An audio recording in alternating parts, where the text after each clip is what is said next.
Boa noite, sejam todos bem-vindos a esse momento de culto ao nosso bom Deus.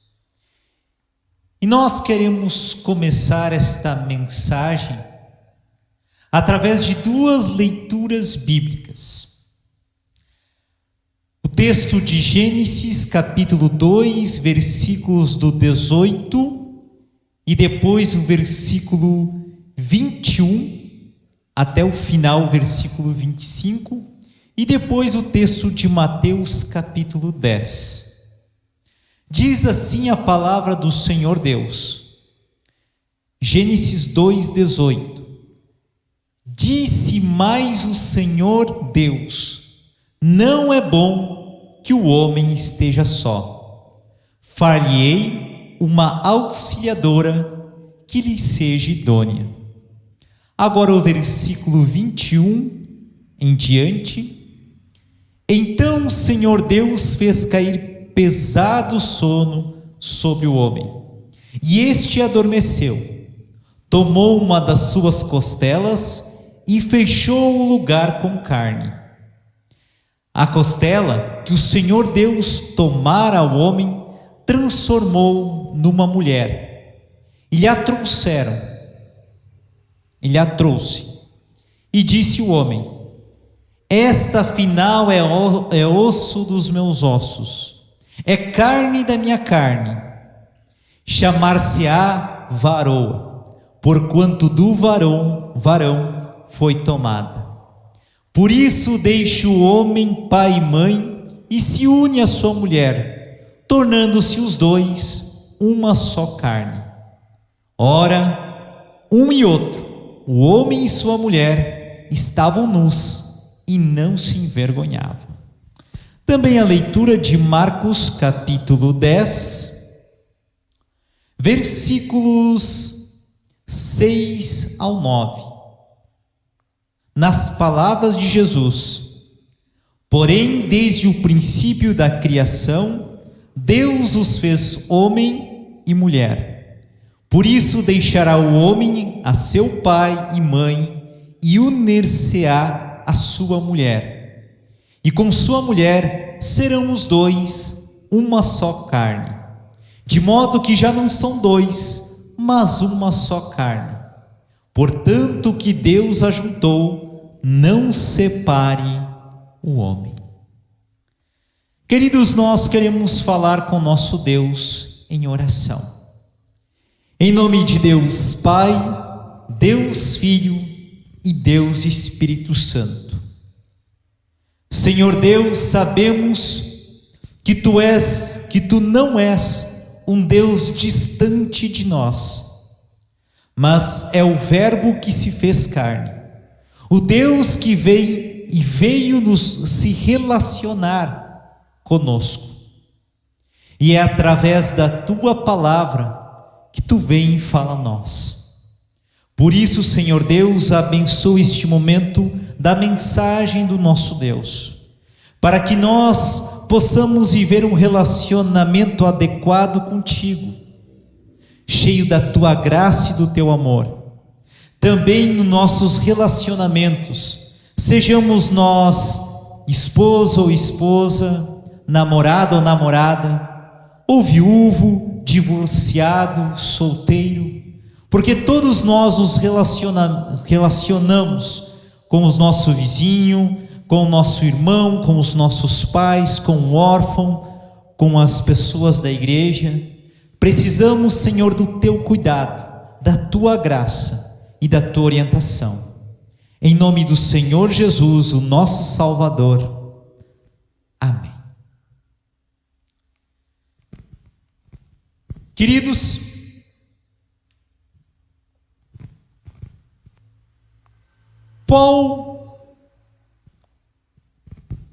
por que namorar? Daqui uns dias, o Brasil para festejar o Dia dos Namorados. Mas eu lhe pergunto, por que namorar? Tem um amigo do grupo de jovens, o Gustavo, que acha muito interessante o conceito que dei um dia, que o namoro foi feito para acabar. Isso mesmo.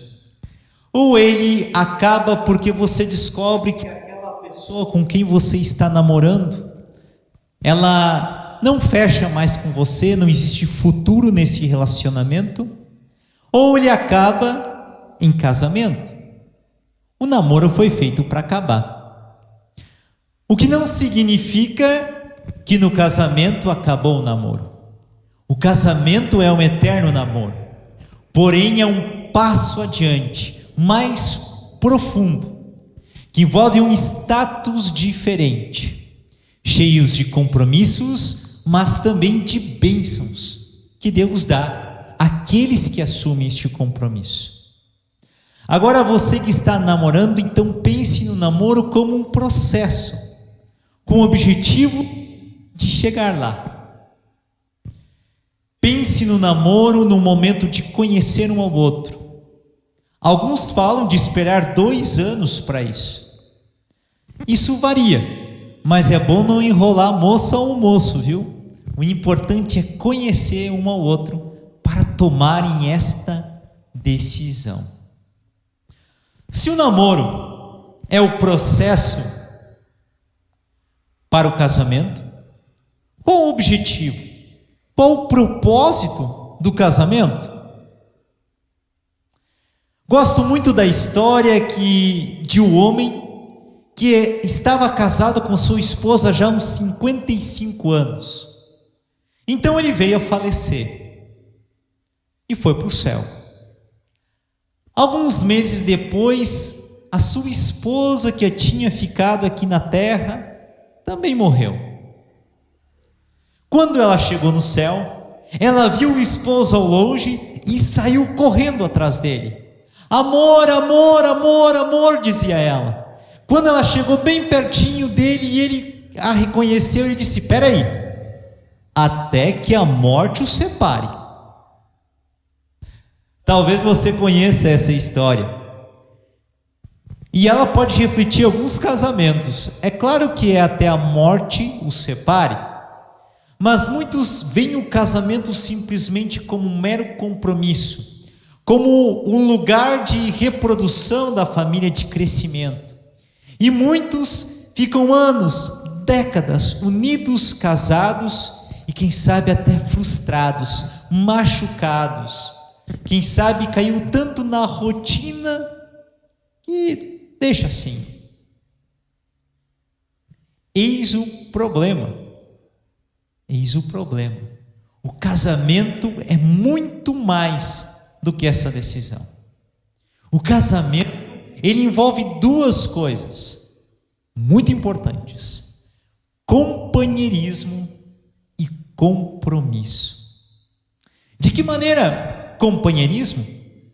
Escutemos o texto que nós lemos antes, o texto de Gênesis, capítulo 2, versículo 18, na criação da mulher e do homem. Disse mais o Senhor Deus: não é bom que o homem esteja só.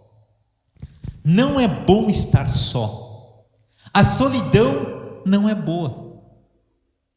Hoje, cada vez mais em nosso mundo estamos distantes. Os aparelhos eletrônicos nos tornaram fisicamente distantes uns dos outros, e até emocionalmente, porque nos enxergamos muitas vezes através de máquinas, não falando, não ouvindo, não abraçando, e a pandemia tem nos tornado ainda mais distantes.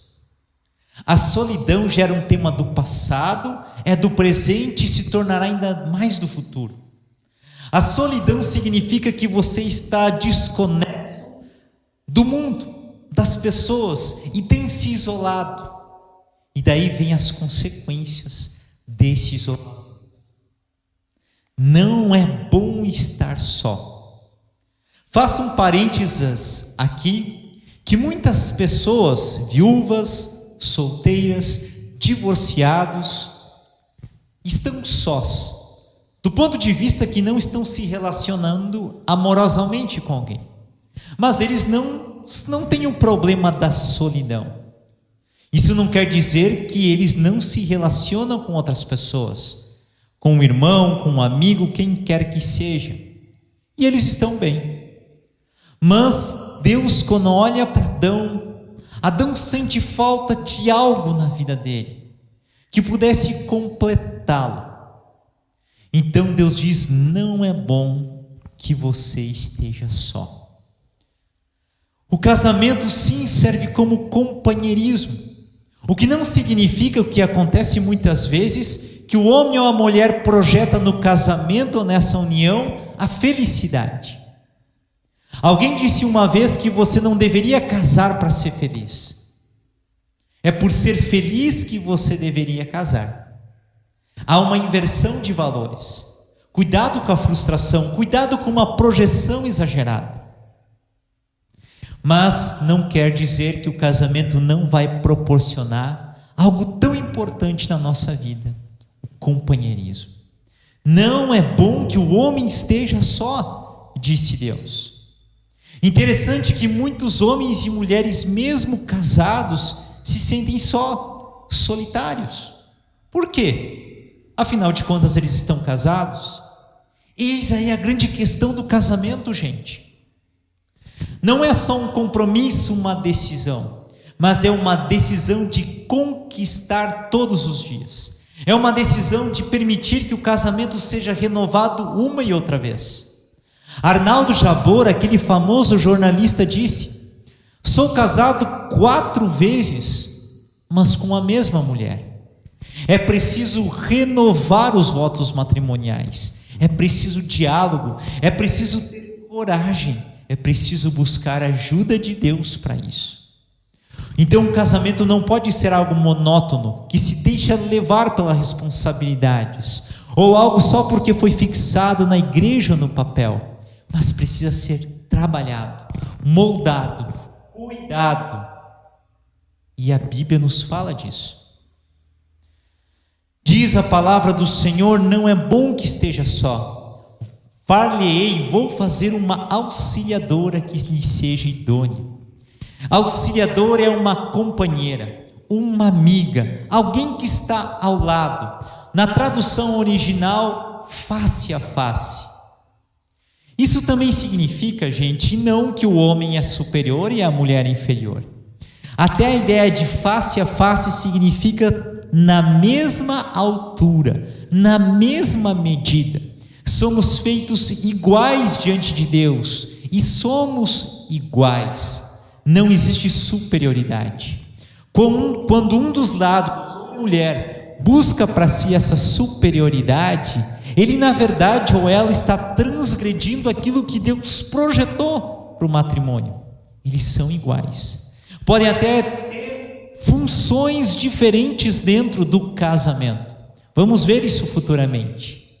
Mas eles são iguais e precisam ser tratados de maneira igual um ao outro.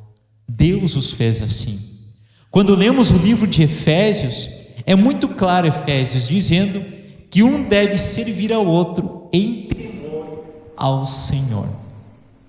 E diz o Senhor Deus na história da criação de Eva, Deus disse, lá no versículo 24: por isso, deixe o homem pai e mãe e se une à sua mulher. Eis aí o casamento, deixar pai e mãe. É um novo status, é mudança de endereço. É saber, todos saberem que você não mora mais na casa do pai e da mãe, mas que você começou uma nova família. Alguns me dizem: pastor, eu ainda não sou casado, mas eu vivo com essa pessoa. Na verdade, se você mora com essa pessoa, você já está casado.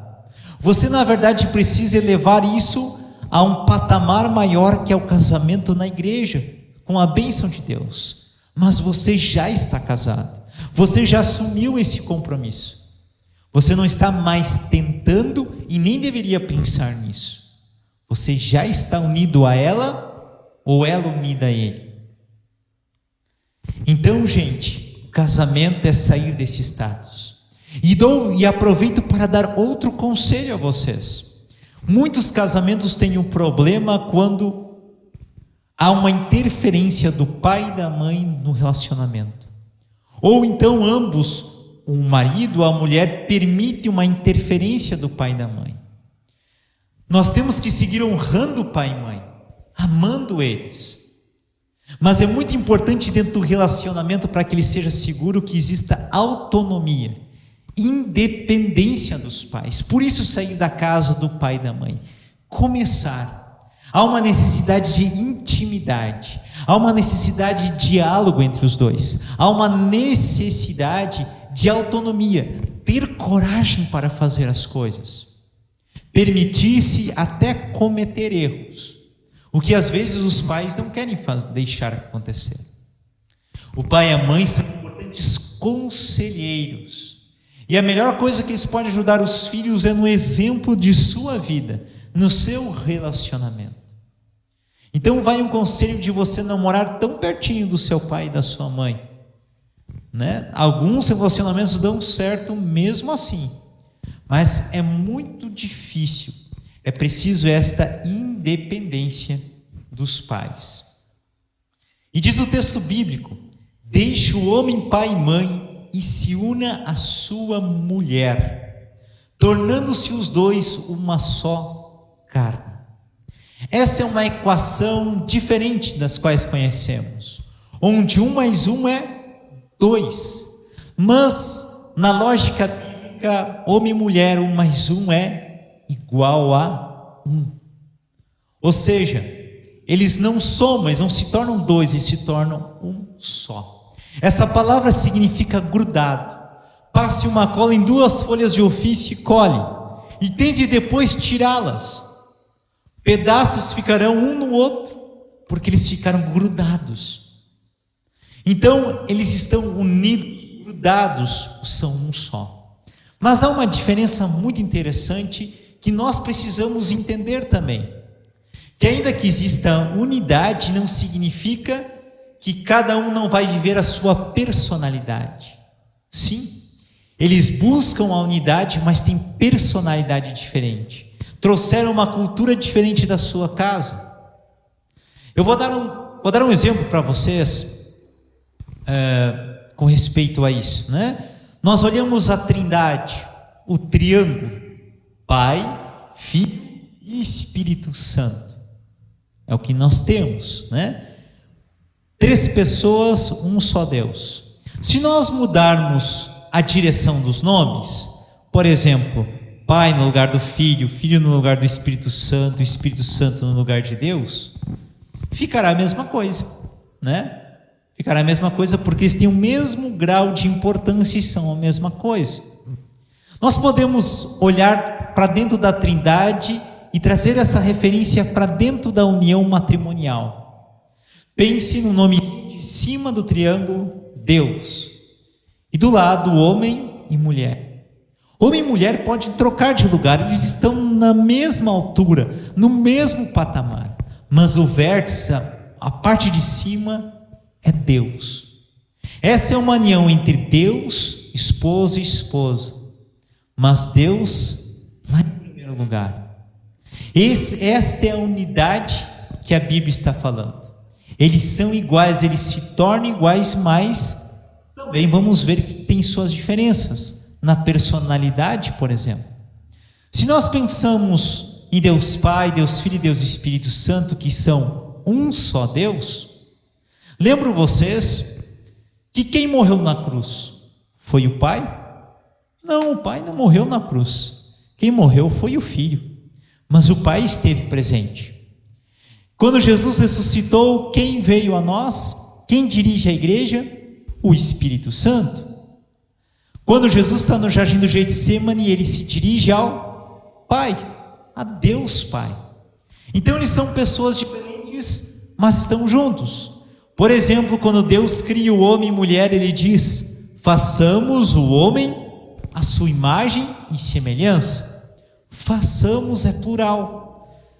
Deus Pai é o autor, mas o Espírito Santo e Jesus Cristo são os coautores dessa criação. Eles assinam junto o que o Pai está fazendo. Então eles estão unidos, mas têm suas funções, sua personalidade, sua obra de... No relacionamento do casal, unidade não significa que cada um não terá um papel diferente, uma ação diferente, uma personalidade diferente. E é preciso respeitar isso.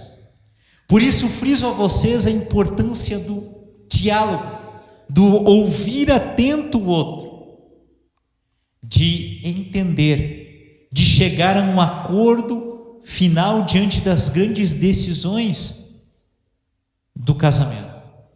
Como é importante isso, mas respeitando sempre a personalidade do outro.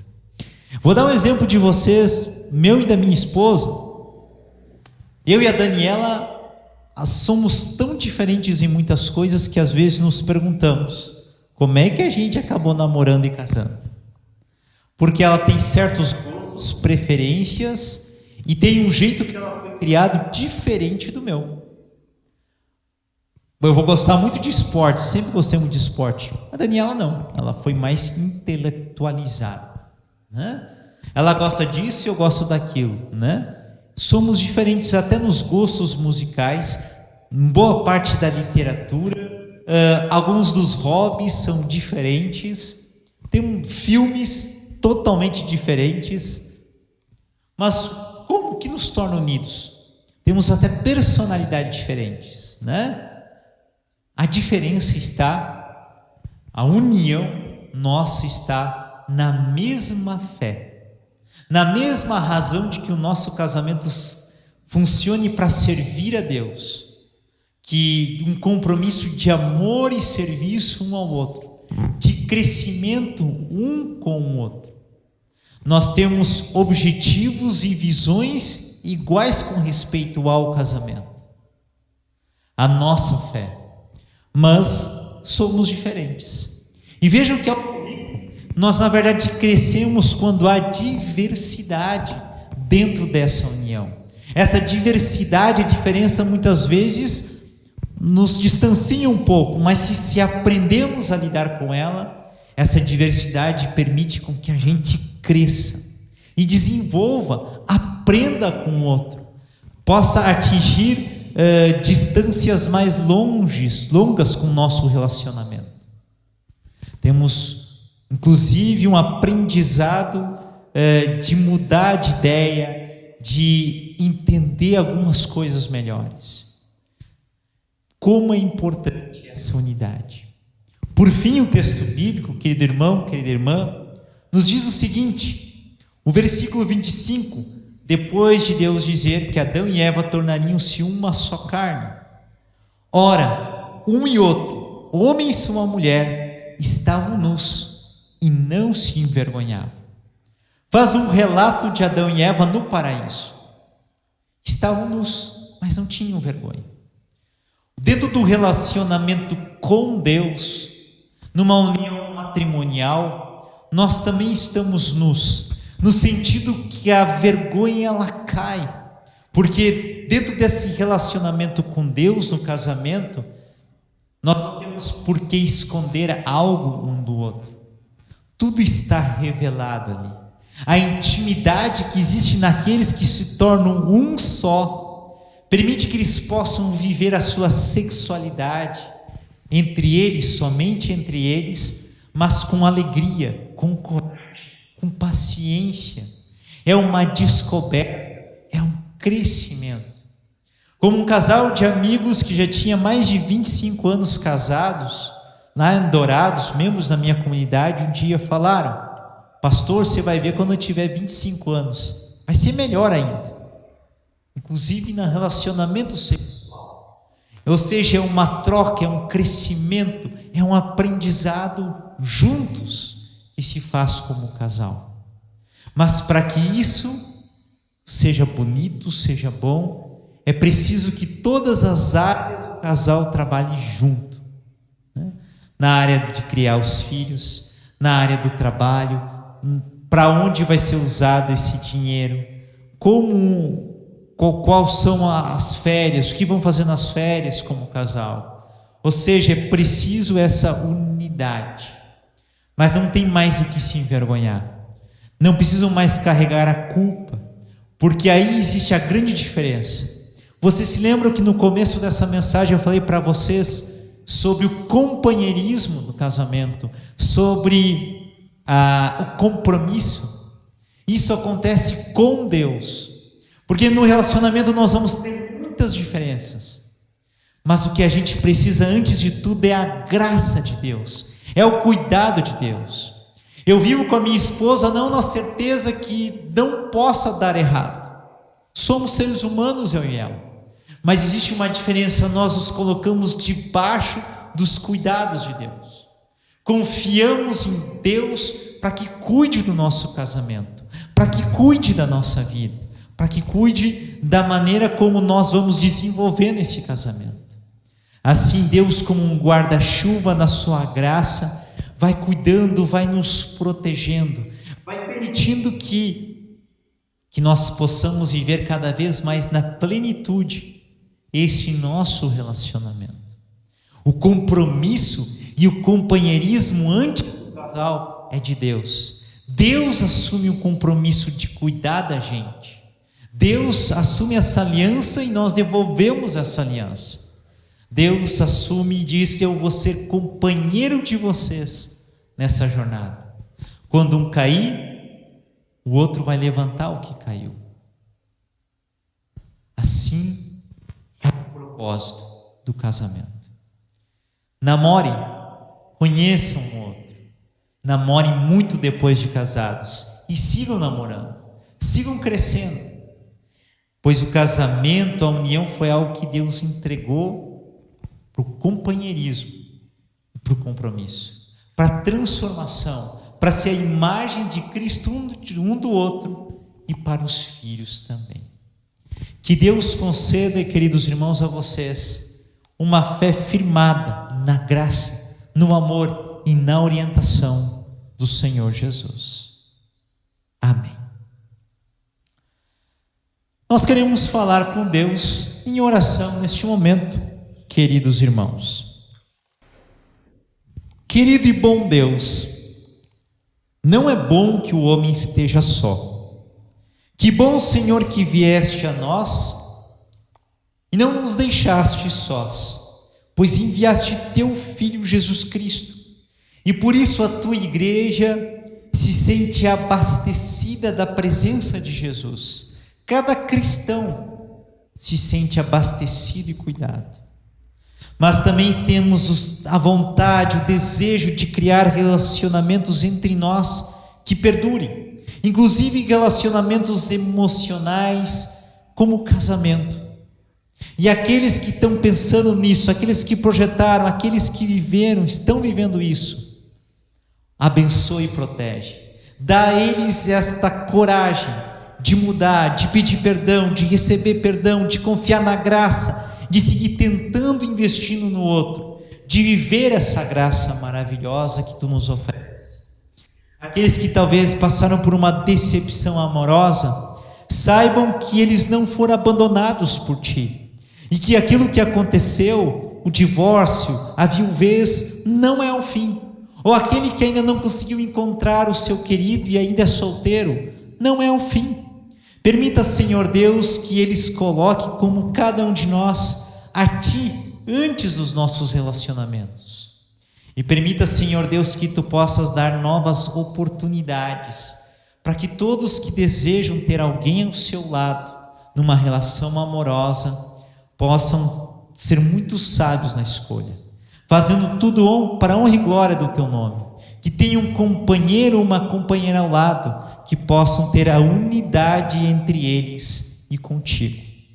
Senhor Deus, por fim te pedimos que esse amor que nos une a ti seja cada vez mais novo e criativo na nossa vida, novo para recomeçar sempre e com mais entusiasmo, novo para sustentar-nos nas horas de crise e dificuldades, e criativo para compreender as pessoas que caminham ao nosso lado, criativo para entender a mão, estender as mãos aos irmãos carentes, novo e criativo para ser forte, gerador de paz, de harmonia e de filhos de Deus, livres e conscientes.